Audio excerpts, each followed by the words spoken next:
Il y a beaucoup de joueurs dans l'effectif qui peuvent postuler une place de titulaire en défense centrale. Est-ce que vous avez trouvé votre charnière type pour la saison à venir ou est-ce que vous êtes encore en pleine réflexion? Non, on verra. Ce qui est sûr, c'est que je m'appuie sur ce que j'ai vu la saison dernière. Donc, il y a des charnières qui ont été performantes. C'est vrai que celle qui a le plus joué, c'était plutôt Fanny Rolando.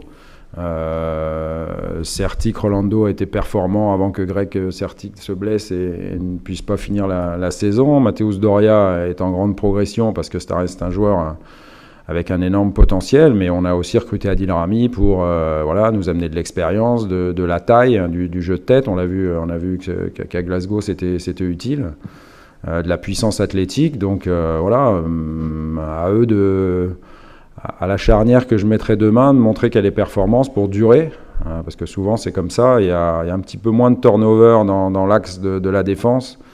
C'est des postes où on peut jouer certainement un petit peu plus de matchs et jouer peut-être toute la durée des matchs d'affilée, parce que physiquement c'est un petit peu moins coûteux, on va dire, en énergie que de jouer attaquant excentré, latéral par exemple. Donc voilà, on verra. C'est à eux de prendre la place comme tout le monde. Hein. Moi je donne la place à personne. C'est les joueurs qui la prennent d'eux-mêmes en faisant des bons matchs et des bons résultats. Lors de votre deuxième stage en Suisse, vous avez donné un entretien à l'AFP, vous avez parlé du poste d'arrière gauche, vous avez dit que vous cherchiez un joueur pour doubler le poste de Patrice Evra. Pour l'instant, vous ne l'aviez pas trouvé. Est-ce que c'est une manière de piquer le jeune Christopher Roca en lui demandant de bosser plus, ou est-ce que c'est encore brûler les étapes que de l'envisager numéro 2? Oui, non, c'est plutôt ça.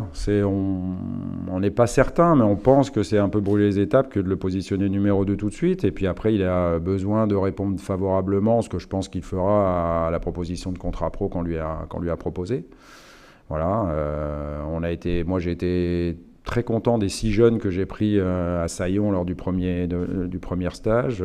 Après, il a fallu faire des choix. J'ai gardé les 2 plus près de l'équipe première, qui sont Youssouf, Sarri et puis Christopher Roca. Et puis il a fallu, pour l'instant, être patient, les renvoyer retravailler en dessous.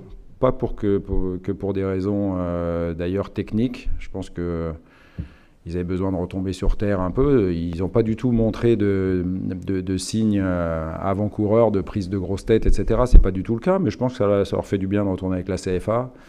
Et au moins, ça sera que positif s'ils reviennent avec nous. D'ailleurs, ils sont déjà revenus une fois pendant une séance, les 2, cette semaine. Et le but pour eux, c'est de revenir définitivement avec nous.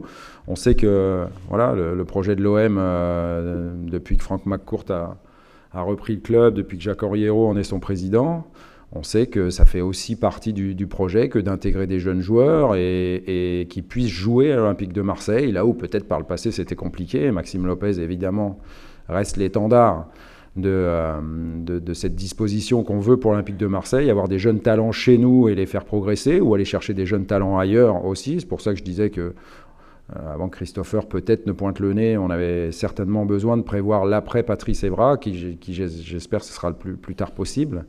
Mais dans un club, c'est ça, c'est prévoir à certains postes des jeunes qui arriveraient.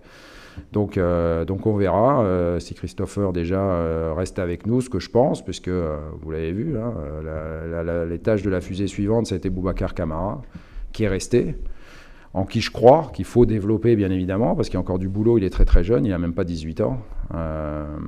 Et puis on verra si Christopher il peut aussi s'inscrire dans ce projet-là.